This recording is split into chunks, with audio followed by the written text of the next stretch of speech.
India is majestic, home to the Taj Mahal, one of the new 7 wonders of the world, and to 29 UNESCO heritage sites. It's known for exceptional service, for tourism, Bollywood, business, even for its billionaires. Despite all its glory, India has a problem. Its children are dying by the millions, and in most cases, their deaths are preventable. During my visit to the country, I met with doctors and volunteers, members of UNICEF, a representative from India's Ministry of Health, as well as families with children. They're all trying to find solutions to one of India's biggest crises. An estimated 1,700,000 children under age 5 die each year in India, according to UNICEF. The World Health Organization reports that of those children, 24% died from pneumonia, another 20% died from prematurity, and 13% died from diarrhea. India's child mortality rate is alarming on a global scale. 24% of all deaths in children under age 5 happen in India. That's more than any individual country in sub-Saharan Africa. Doctors say children at greatest risk are newborns and girls from poor families and low castes. Mothers are also at risk of giving birth to underweight babies. There are many reasons for this, including the stipulation that at the dinner table, mothers and girls eat the least amount of food last. People in India say it has to do with tradition, but from an outsider's perspective, it looks a lot like gender and class discrimination. The journey begins in the eastern suburbs of Mumbai, formerly Bombay.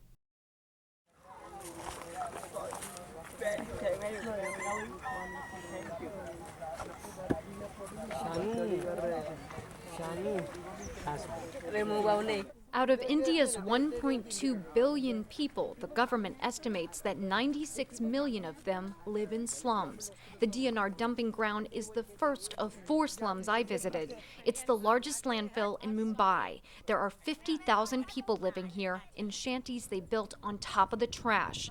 It's an unauthorized slum, which means these people have no legal right to be here. But they don't have anywhere else to go, and the dump provides them a source of income. Muhammad Hasim is the head of the household. His home is made of metal scraps and tarps. He earns his living the way most people here do, as a rag picker. He takes what he finds in the trash heap to a local collection business to make money. Here, the recyclables are sorted and taken to a recycling center for a modestly larger profit.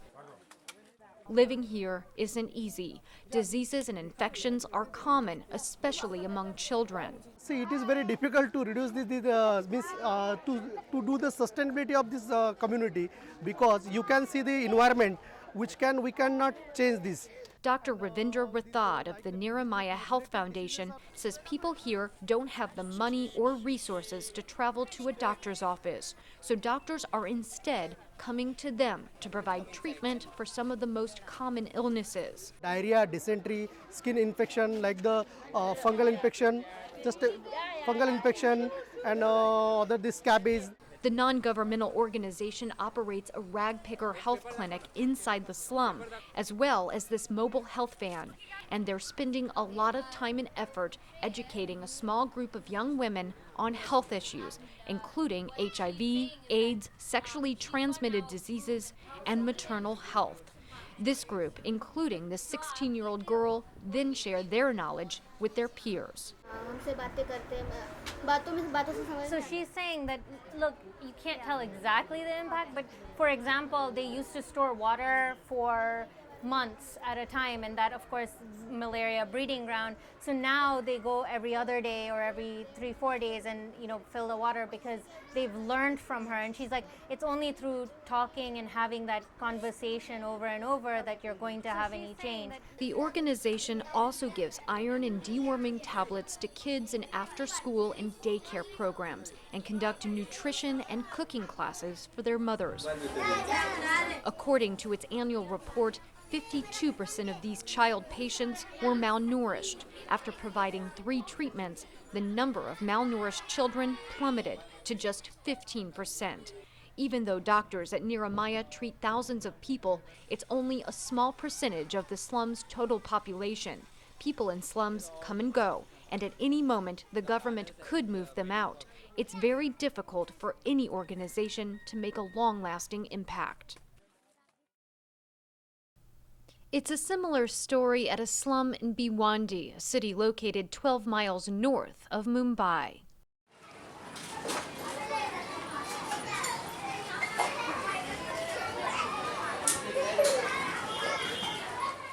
The people of Bhiwandi cater to the city's textile industry. Thousands of migrant workers operate power and hand looms and factories, including ones within the Bhiwandi slum.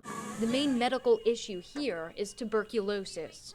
One problem medical workers have in Bhiwandi is keeping track of everyone with TB and making sure that they take their medication. In a nondescript building inside the slum is Operation Asha. Divyesh Develia says the non-governmental organization set up a clinic here 5 months ago and is using what's called e-compliance biometric technology. They use patients' fingerprints to dole out medication. In case of Bhiwandi, there are some patients who can't come to the center. In that case, a counselor goes to his house, gives him the medicine. Devalia says it's hard to know exactly how many people in the slum are infected with tuberculosis. There's too many to count, and the number of new cases is rising. She got the infection from her best friend. This 18-year-old girl gets a message on her cell phone from Operation Asha if she forgets to come by for her medication. It's very important that the patients complete the 7-month treatment plan. If not, the disease can become multi-drug resistant, or MDR. Patients with MDR tuberculosis are at greater risk of death. An MDR person will infect another MDR. The other person who will infect, even he will become an MDR. This technology syncs up with a server in New Delhi, so patients' treatments are being tracked even if they move out of the slum and into another. But not every slum dweller in India has access to this technology. The third slum I visited in Mumbai city was one the government set up.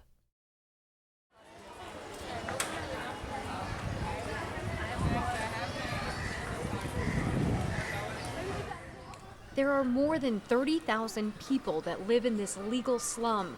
Most are Muslim and work in nearby Mumbai, making between 2,000 and 10,000 rupees per month, which is equivalent to making between $35 and $180 per month. India's government calls this a resettlement colony. It's a formalized slum for migrant workers and their families. The government wanted these people to move here so it could pursue lucrative development deals in some of the places these people were living. But this solution lacks some basic services, and people have trashed the place, which has allowed diseases to spread rapidly through this community. There are a lot of trucks that come in with water and they fill up the tanks that are here in the colony. But the problem is that the tanks are very dirty and the pipelines are dirtier. So the water that comes into the sinks is probably the dirtiest water you'll ever see. Sometimes it's even green in color. Shweta Dandekar goes from house to house visiting the sick as part of her field internship with Doctors for You. Dandekar is studying social work. Doctors for You operates a drop-in clinic and caters to 4,500 families. People living here own or rent very small one-room apartments where their entire families live. I've come across a couple of places where there were actually 20 people living in one room. If one person gets sick, it's likely others will too. Tuberculosis, malaria, your common cold, fever. There are also a couple of leprosy patients here. 18-year-old Cameronisa is too weak to stand up. She's suffering from drug-resistant tuberculosis. She's not able to take her medicines. So every time she sees the medicines, she starts puking because of the smell and everything. Her mother, Saya Sairunisa, is worried her daughter might die.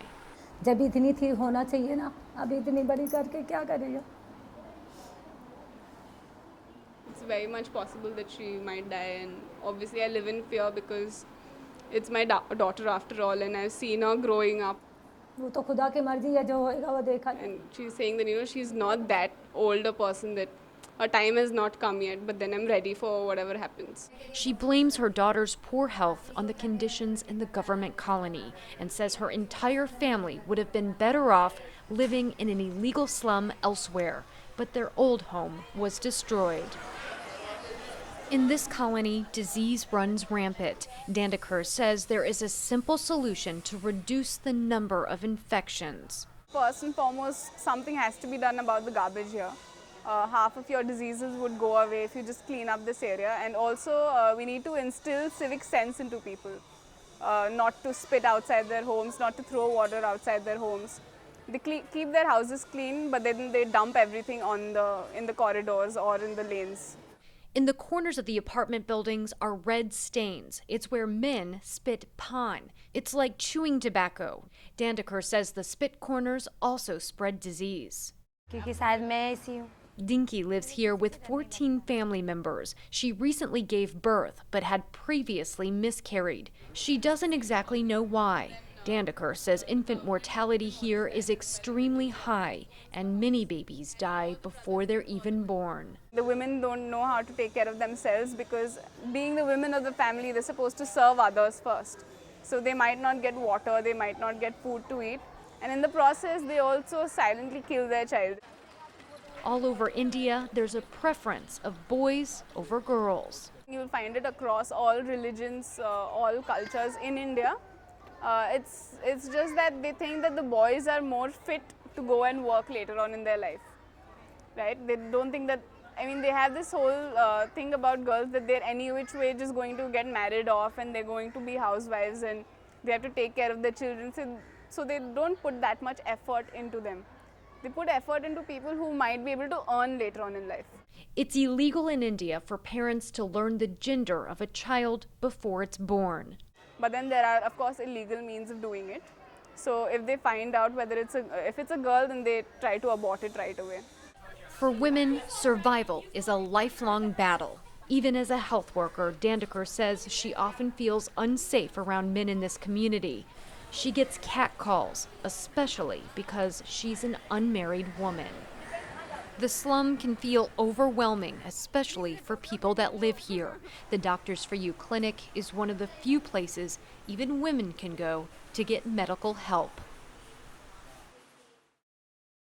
The rural city of Gadchiroli is located in the center of India. It's about 500 miles east of Mumbai.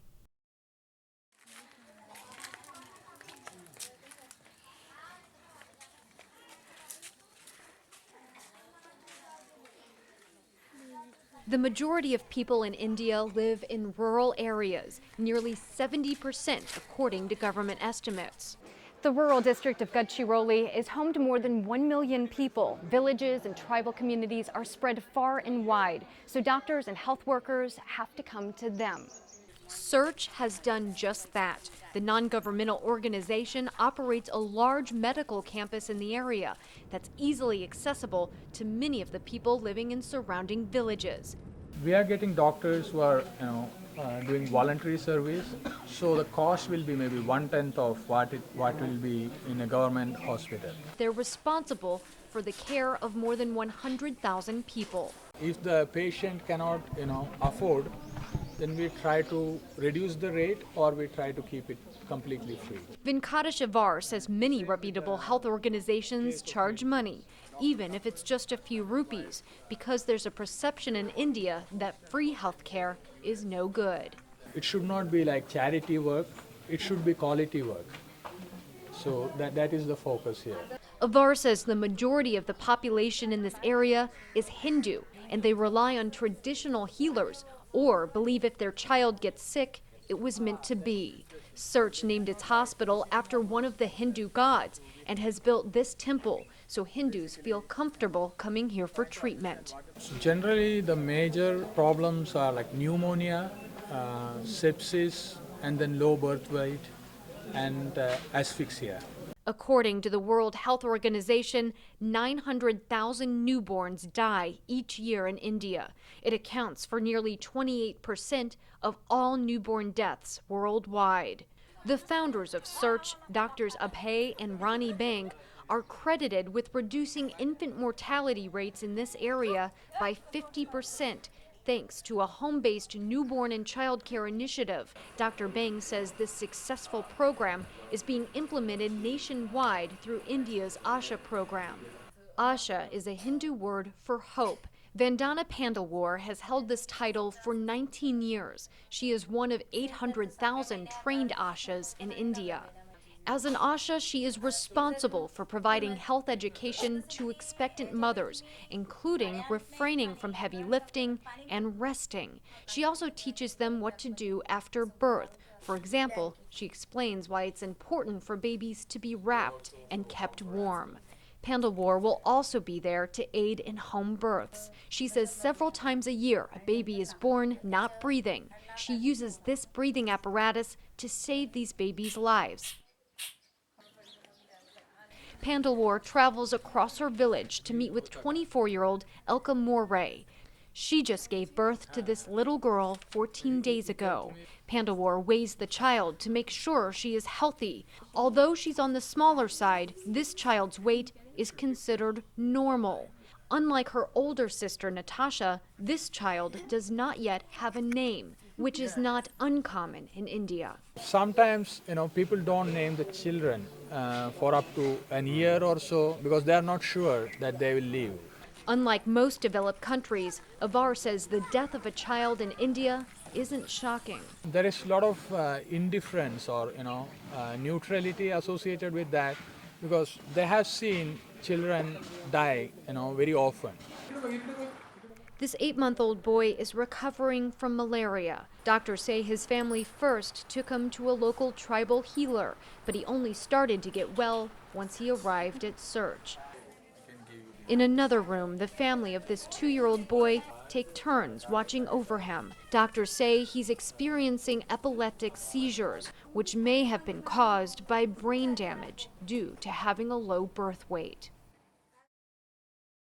The capital of India is located in the north, New Delhi, and just north of the city is another slum with many problems of its own.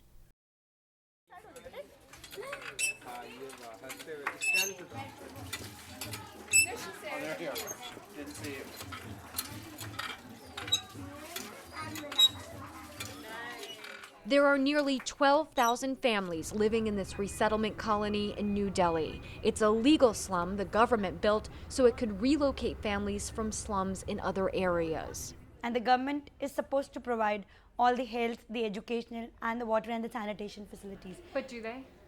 But they get it, but they don't get it right at the time when they're relocated, because in many of the clusters that we see, when the slum was relocated, say in 2000, so they started getting piped water supply maybe 5 years after that.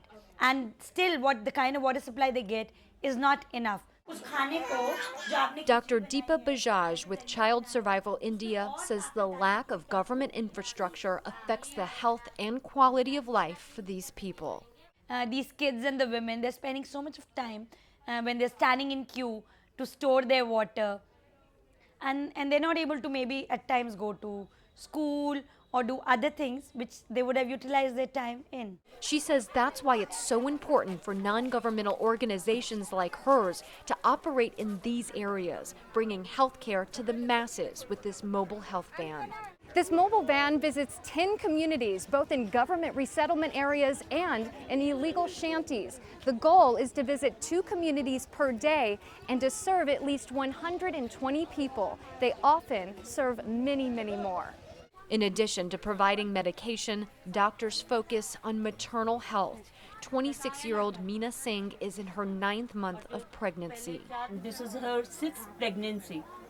She has had 4 miscarriages and she has got 1 live child about 3.5 years. Dr. Anita Harish says Singh was not seeing any doctors before. Since visiting Child Survival India and seeing a doctor at a local government hospital, she has been able to bring her pregnancy to term. Many women in India still insist on home births, which could prove fatal for child and mother if there are complications. Singh is being encouraged to deliver her child at the government hospital. Child Survival India also provides health care for newborns through adolescence. They encourage mothers to educate other mothers on health issues and nutrition. They share success stories and tips, as well as lessons from tragedy. Denki Tavandi says her twins were born premature, and one died at just 4 months of age. The surviving twin, Kinsey, is now 2 years old and is still underweight at just 15 pounds. With the help of these mothers, Kinsey is becoming more healthy.